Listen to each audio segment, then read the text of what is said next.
Welcome to 74 Escapes new podcast series Breaking Bread with Vera Loulou. I'm Vera, and I will take you on a gastronomic journey to explore food as an expression of cultural identity. I'll be hosting chefs and industry professionals from all over the world to discuss everything about this art form that really nourishes our souls. Let's start. Today, I'm so honored to be speaking with my friend Gennady Jozefavichus.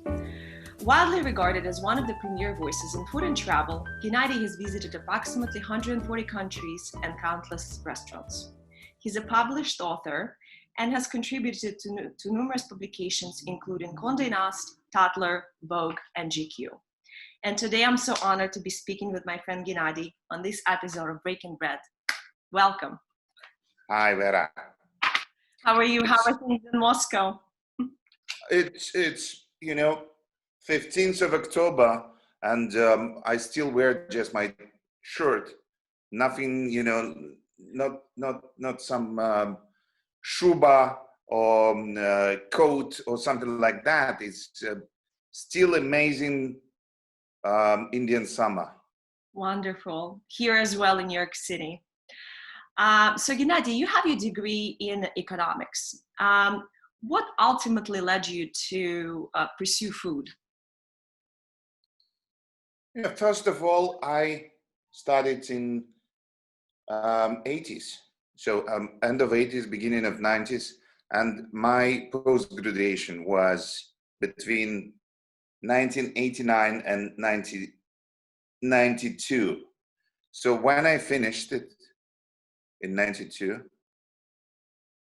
I was supposed to be specialist in Soviet planning economy, macroeconomy. So when I finished it, no Soviet, no planning, no even economy was existing. So I started to do something else, like, of course, no food as well at that time. You are too young, you don't remember that.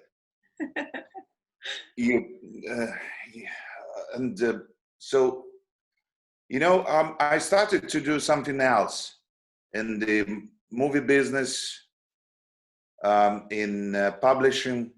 I published a magazine with my friends. I've been working for a distribution company in film business. I was an organizer, the producer of countless events. And then I start to write. Then I start to write as a columnist for Harper's Bazaar. And then I start to write travel for some local publications and as well for Tatler and Conde Nast Traveler and other publications. And let me say, 10 years ago, I met Alain Ducasse. It was at Ile Mauritius.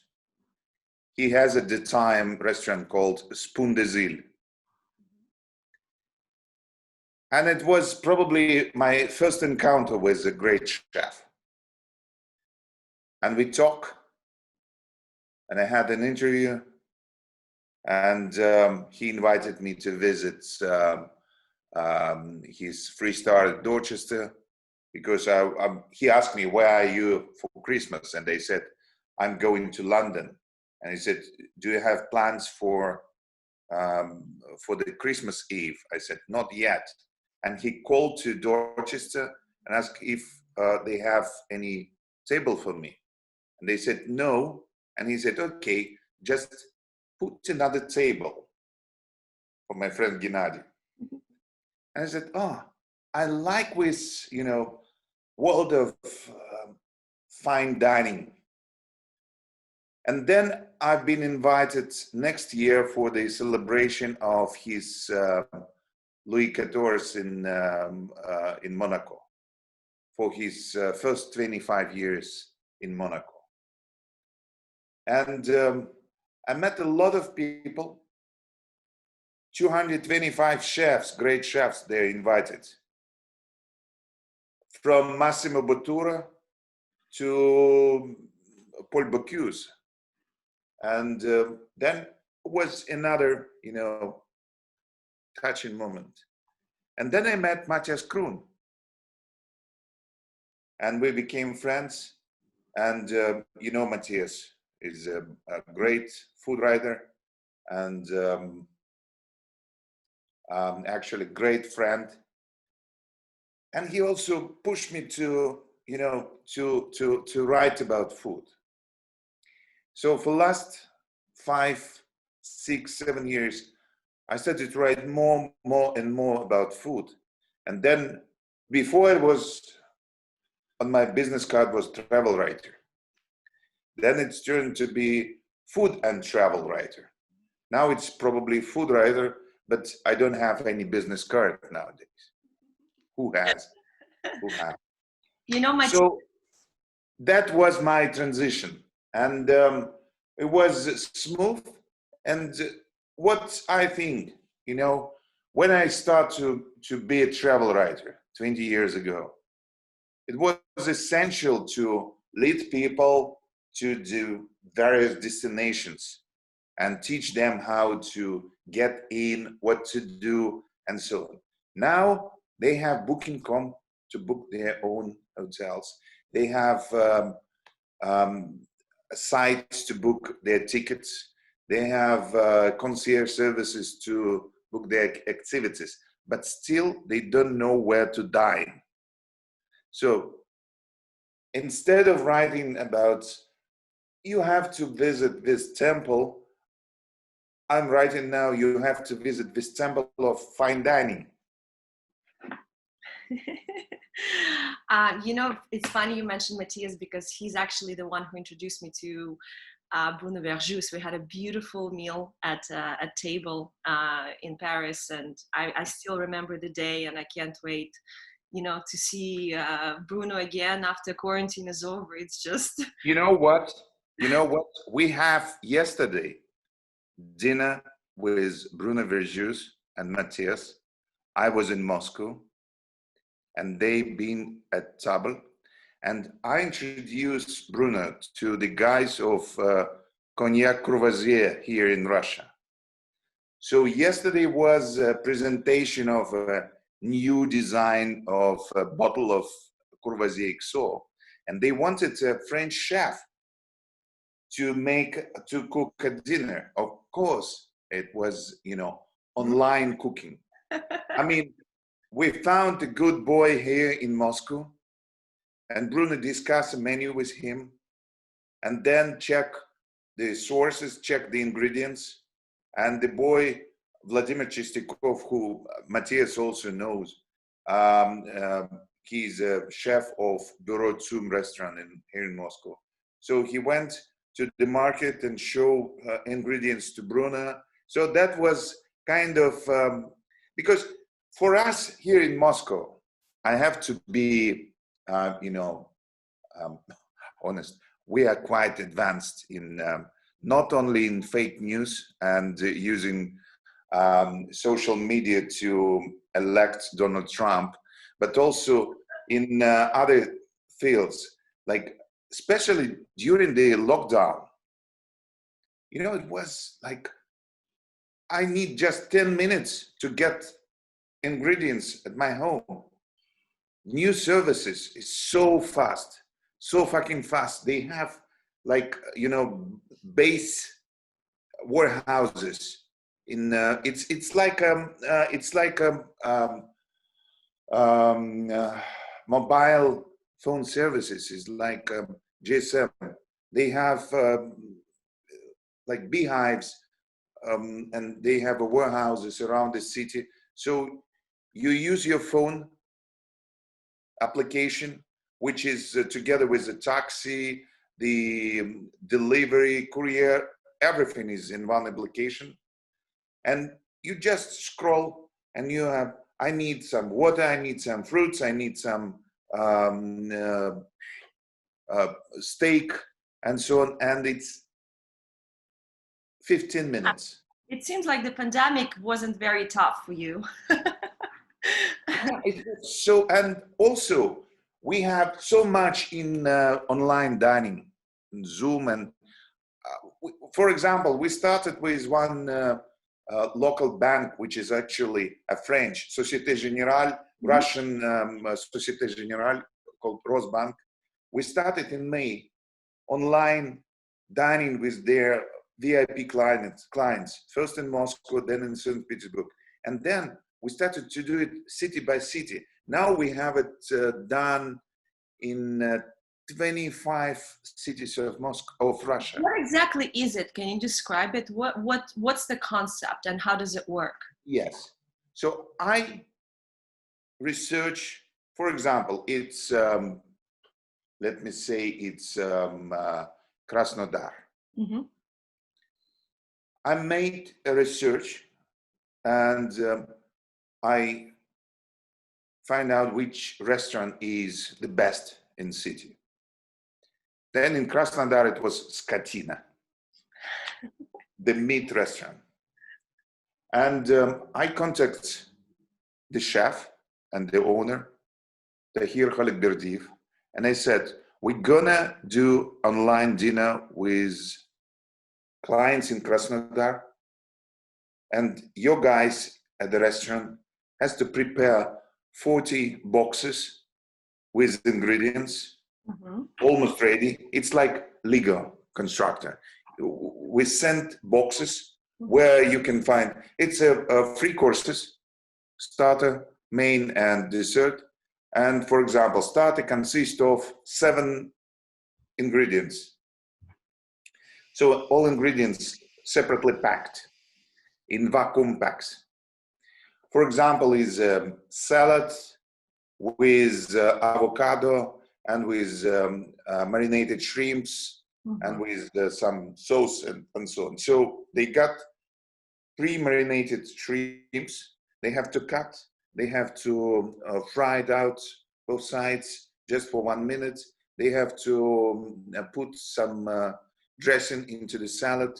Boom, boom, boom. Put shrimps, plate it. Take some nice pieces of avocado. Like a Lego concept.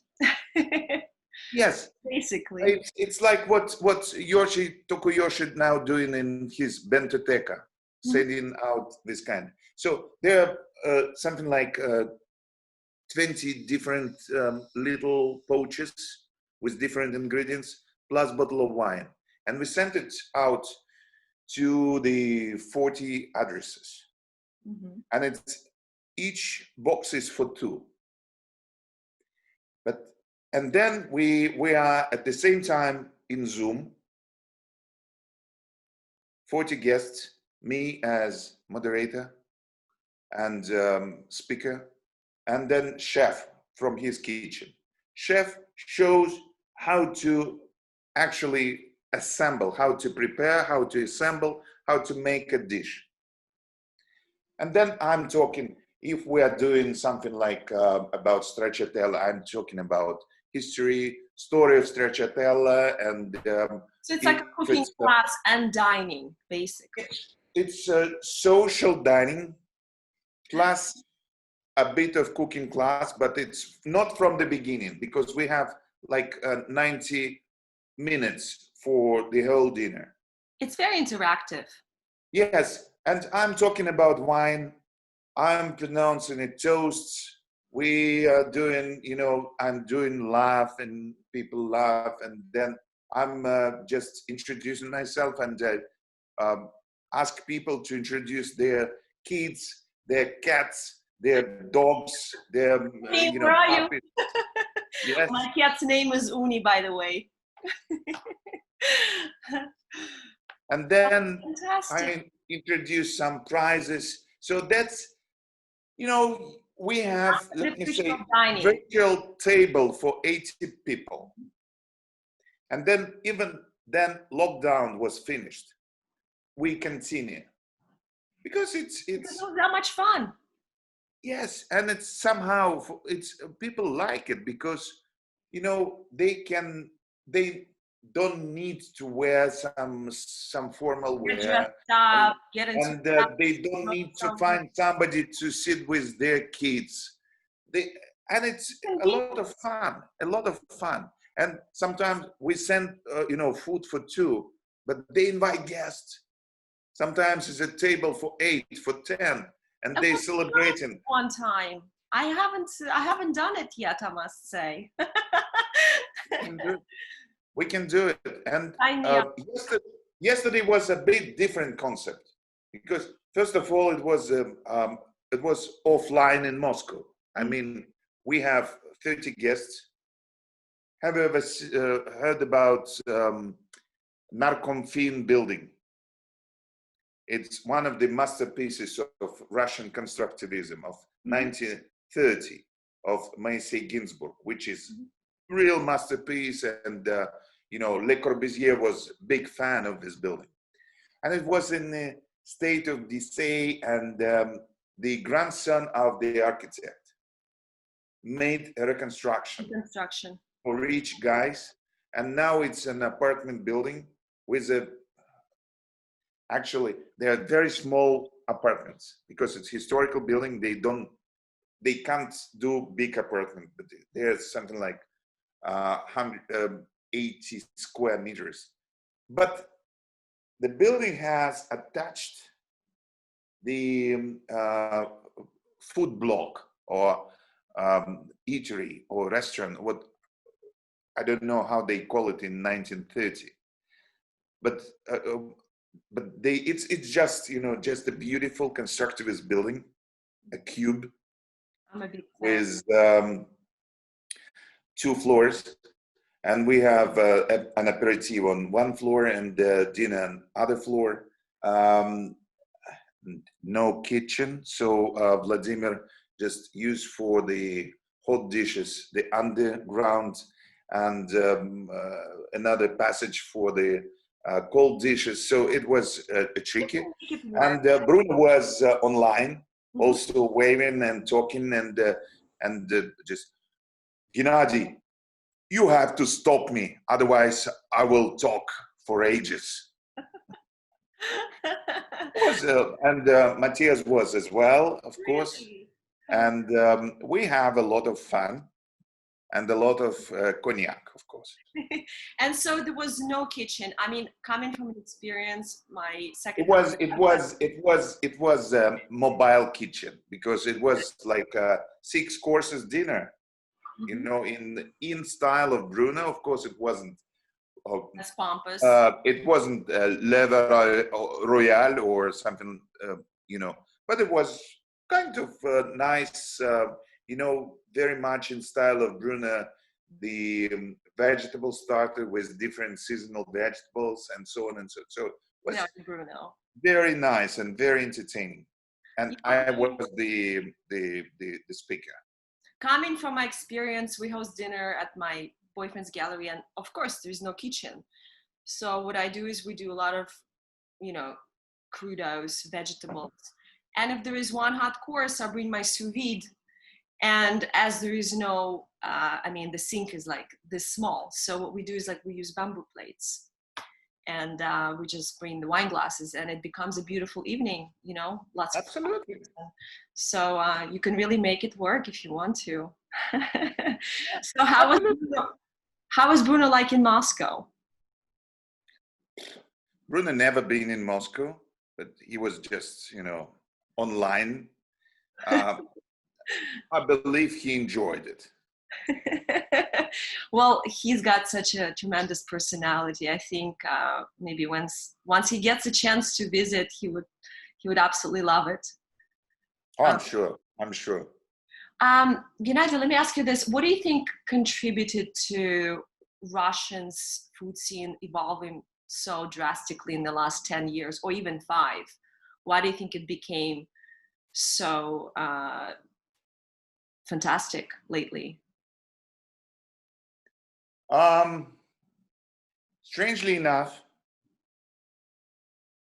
the sanctions helped a lot. You really think that? Mm-hmm. Yes, because you know, for last 10 years it was a many waves of sanctions against Russia. Yep. And especially after annexation of Crimea. Mm-hmm. And so a lot of different reasons. And then people true and false and different, but sanctions. And then Russia started to impose counter sanctions. Like in 1914 and 2014, then the European Union and Australia and United States and Canada imposed sanctions against Russia. Russia imposed sanctions against them as a payback and stop the import of food ingredients to Russia, like meat or vegetables or fruit. Yes. So can you imagine the 70% of fruit export from Poland was aimed to Russia, or a big piece of Italian export was headed to Russia, and so on. What happened? We start to produce our own meat, and it's better and better. We suddenly remember that we have Pacific Ocean and beautiful seafood. Yep. At the Sakhalin site and Vladivostok, and the scallop, and we have crab. Absolutely, and we have. But you know, when it was much easier to get it from France. But it's a question of perception and logistics. You know, what's the difference between the oysters from Sakhalin and from Brittany? Normandy, yes. Yes, public relations, PR, you know, marketing. Yes. That's why I admire, I think I really loved my meal at the Twins Garden and then wine and crab, and I thought it was spectacular. I think they're such masters and I admire what they do. Yeah. Actually, they released new set, and I saw your post. I was very jealous. Yeah, a week ago they have a vegetable set. Okay, their garden, and they also they worked 9 months to produce the vegetable squid. Now they have a 3D printer, and they print eatable copy of squid made of beans, white beans, and then they cook it. They blanch it, and then they grill it, and then they serve it with some garlic sauce. And actually, it was very close to. In this case, I always think, why I have to eat false squid if I can have a real one? But was the texture just as same? I mean, I can't comprehend how you can even produce such a thing. It's completely crazy. Yeah, it's very interesting, and it's very entertaining, and also it's served alongside with vegetable wines, like mushroom wines, vegetable wines, fruit wines, and it's like 20 different wines.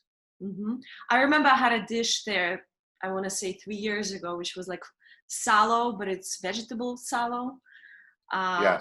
And it was mind-blowing. A lot of their, made of celeriac. Celeriac, exactly. It was crazy. I think they're so talented, and I like. Yeah, it's one of my favorite dishes. Yes, and their restaurant, which is focused on the crab, with Alaskan crabs underneath the ground. It was. Yes. Yeah, absolutely. They don't have any relation anymore to this crab restaurant. Oh no. They split it. Yes. So they concentrated now to Twins Garden. But they learn a lot about crabs and seafood at this restaurant, and they bring it to Twins Garden.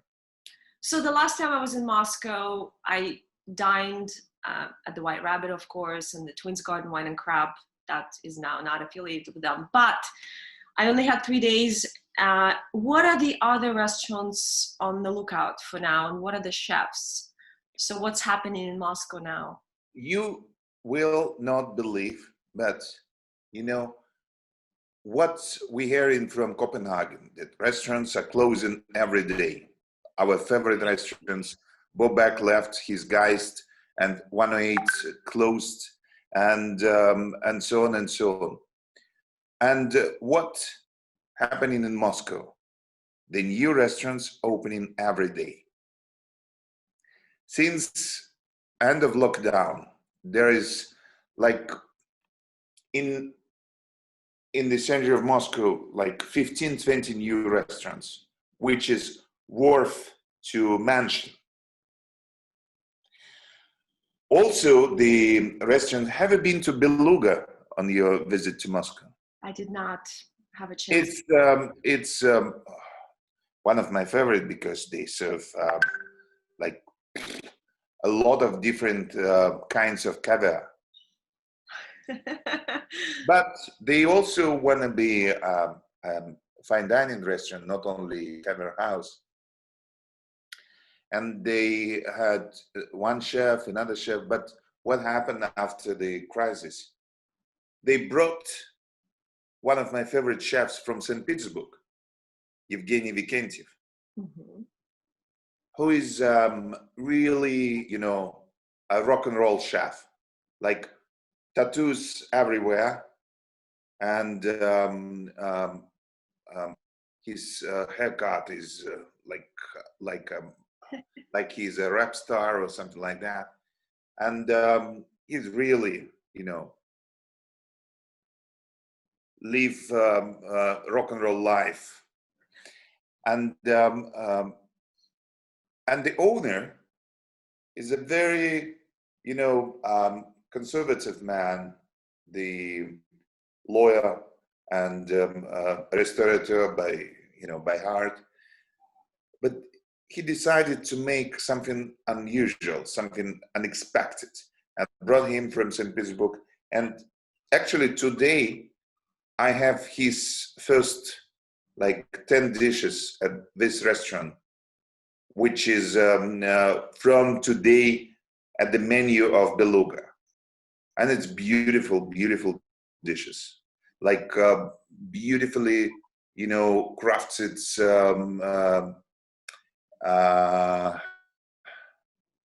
what the name? Cauliflower with some. It's. I will send you pictures. Very beautiful menu, and there are a lot of experimental restaurants.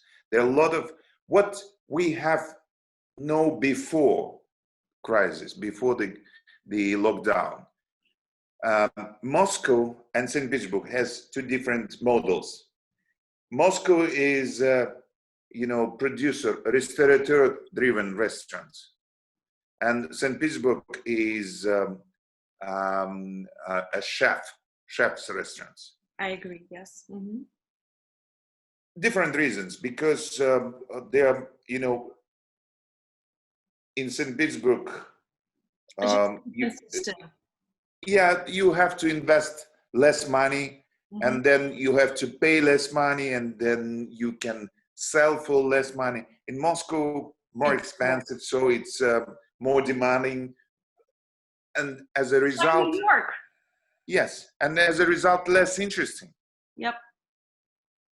So, what happened in July, in August? There are few very interesting restaurants built for the chef. This would be my dream. Yeah, and then to have one. like chefs from St. Petersburg moved to Moscow. Few chefs from St. Petersburg moved because the restaurateurs now start to think that, okay, probably we need to do something else. So we are ready to invest some money into the chefs-driven restaurants. I'm waiting for this to happen in New York.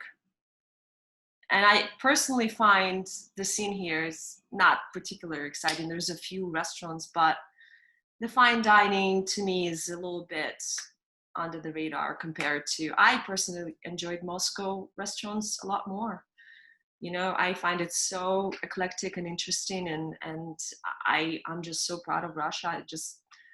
I was so stunned by my food experiences when I was in St. Petersburg and Moscow. I find it Yeah, I fascinating. can understand you. And actually, we need to bring you to Moscow to cook.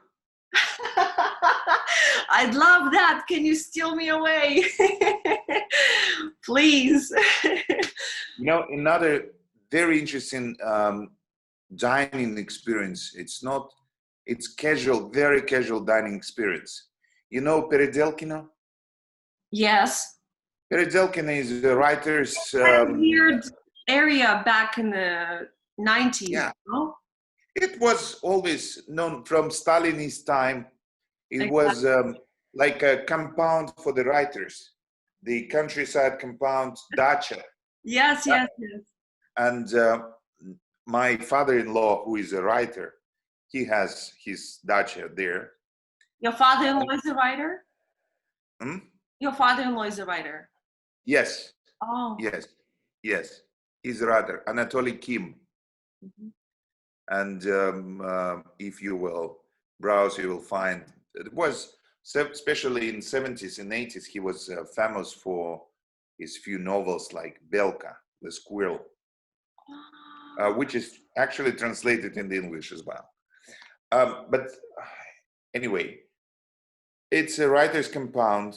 It's a writer's dacha village, like, and then one gentleman who is like 37 years old, but he's old enough to try something else because he always been very successful party producer, club producer, and he opened. If you know a bit a story of Moscow club scene, he produced such clubs like Rolling Stone or Mendeleev or some. I Anyway, remember Mendeleev, but I he, was 15 when I moved, but I heard about these places. he was a king of night scene of Moscow, and he's just 37. And he decided to stop, to slow down with his crazy life. And but he has a dacha in Peredelkina, a big dacha, actually, big house, and a beautiful piece of land with pine trees, Oh, with the the classic classic Russian, dacha. yeah, like Sosne. And yes, Sosne, yes. And he has a kind of summer pavilion in his dacha, in the middle, surrounded by trees And so, and mushrooms. oh, And he decided to convert it into the restaurant. what a great So it's one table for 20, and one like side, table. it's a big table, Mhm.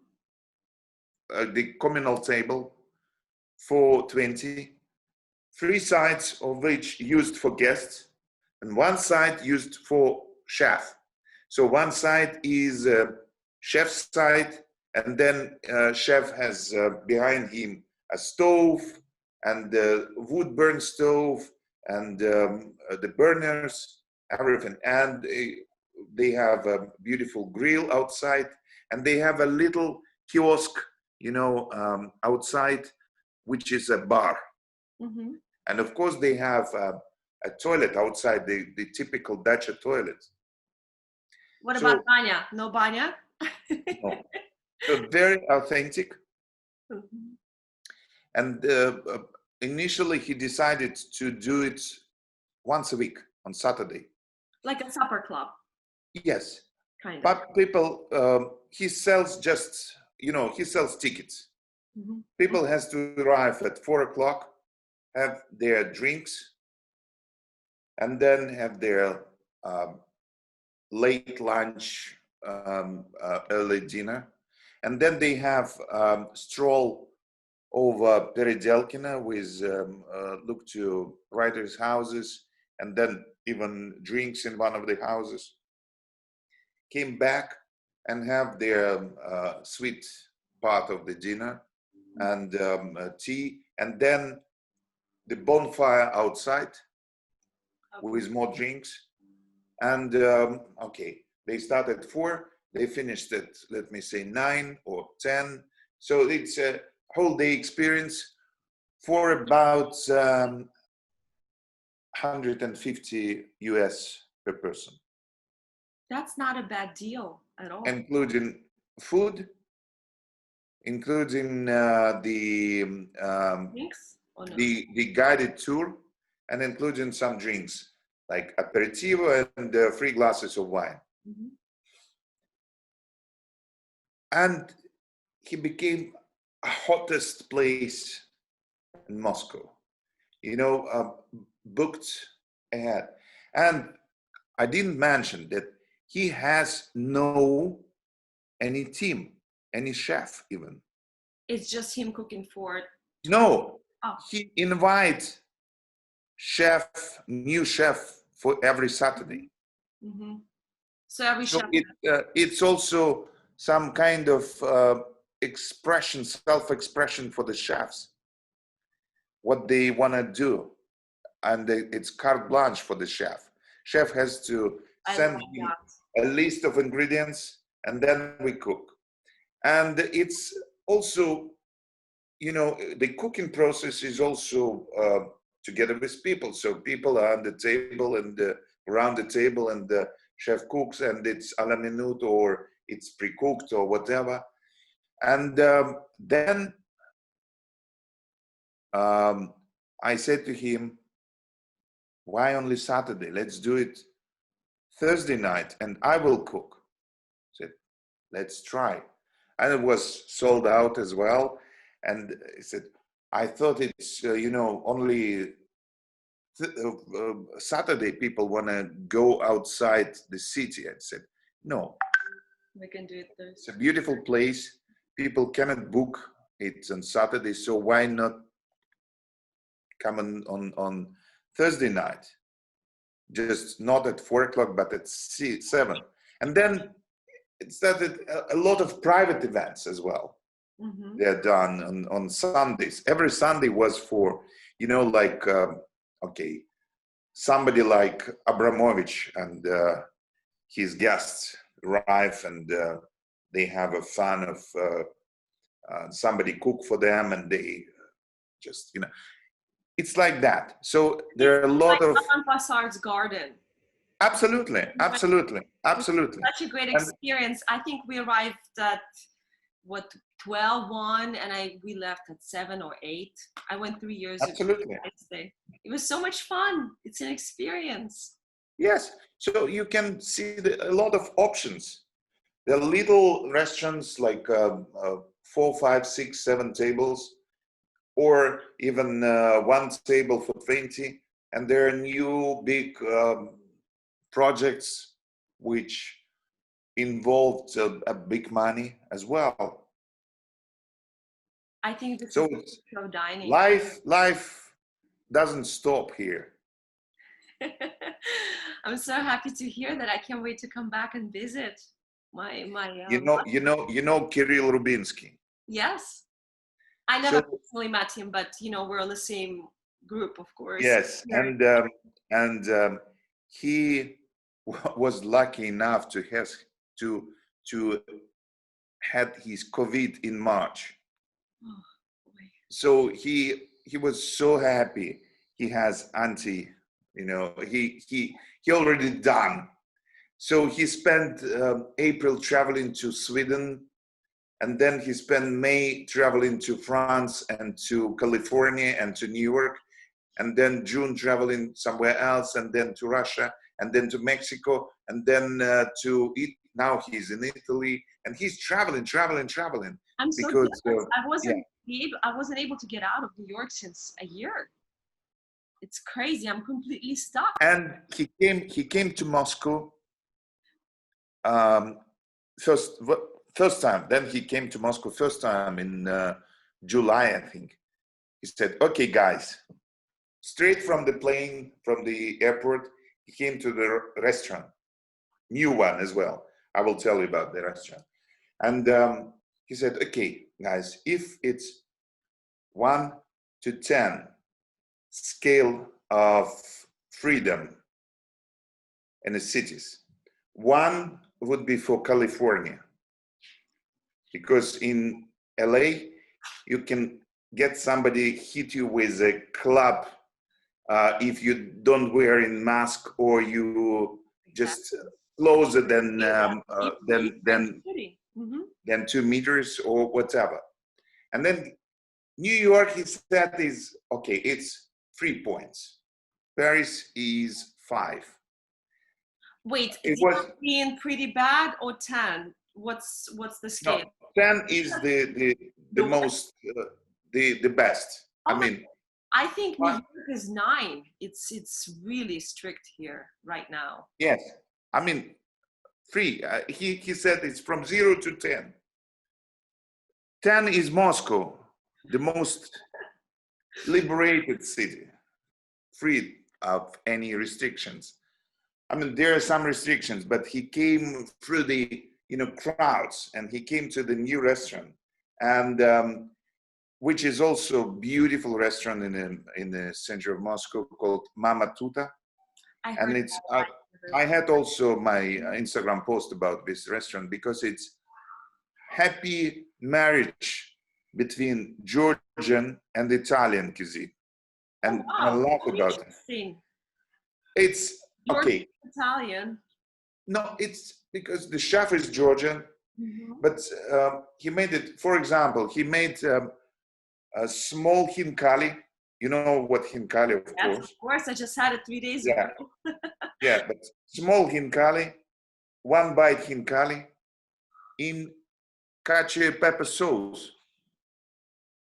You know what? It completely makes sense, because when you think about Georgian cuisine, it's a lot of dough. They work a lot with flour, so it's very, very similar in a way. Absolutely. Actually, I'm in my fridge right now. And Georgia is a part of Mediterranean somehow. Absolutely. You know, I actually had a trip to Tbilisi a few years ago, and we had so many Georgian friends growing up in Moscow. What a treat, really. I mean, the best vegetables ever, I must say. Yeah, but you know what? For me, Georgian food in Moscow is much better than in Georgia. Somehow. I agree. Because the best chefs are here, and the ingredients are much better here. I mean, the meat, vegetables, of course, unbeatable in Georgia, but the rest, and of course, the people who are ready to pay for it here in Moscow, and to pay for the food and wine. So I love this combination of I love the perception of Georgian food as a Mediterranean food. Yes. Wow. How fantastic. So what do you miss about, I know your quarantine time seems really fabulous being in Moscow, but what do you miss? What do you miss about life before COVID? Do you miss Japan? Do you miss going to France? What would be the first place you would go to if you could right now? Yeah, before lockdown, I spent 3 weeks in Japan. So my last, injection of fine dining was right. I came back on 29th of March from Tokyo to Moscow. Oh, really? It was so recent. Yes, and just to make you jealous, I've been. I visited Kyushu and visited all these legendary places. I was gonna be there in May for Sakura. Yeah. I visited Ten Sushi for twice, and so it was, it was a good. It was a good exit. And now I'm enjoying life here. I'm enjoying life with my friends and family.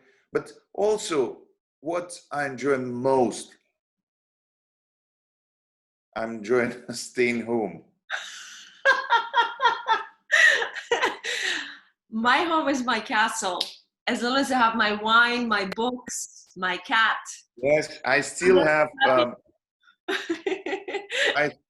my wine freezer full, and despite of the massive consumption, but I refill it.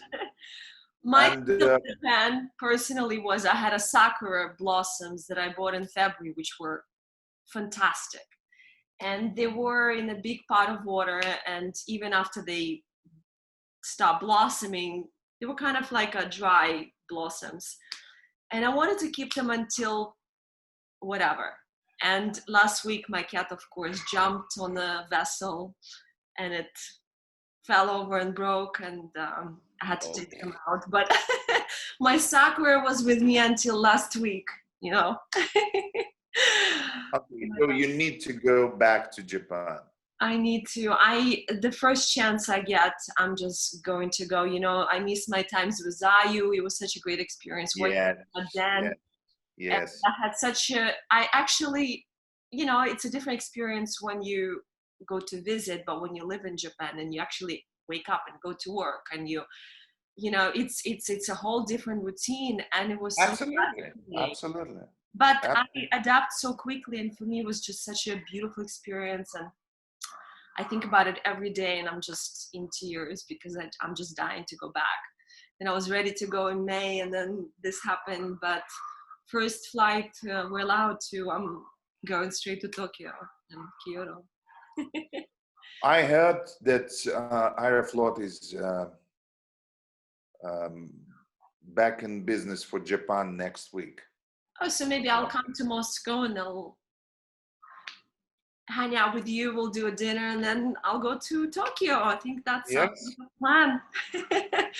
Gennady, it was so wonderful to be breaking bread with you. I can't wait to visit you in Moscow and drink wine and have a beautiful meal. And thank you so much for being on this episode.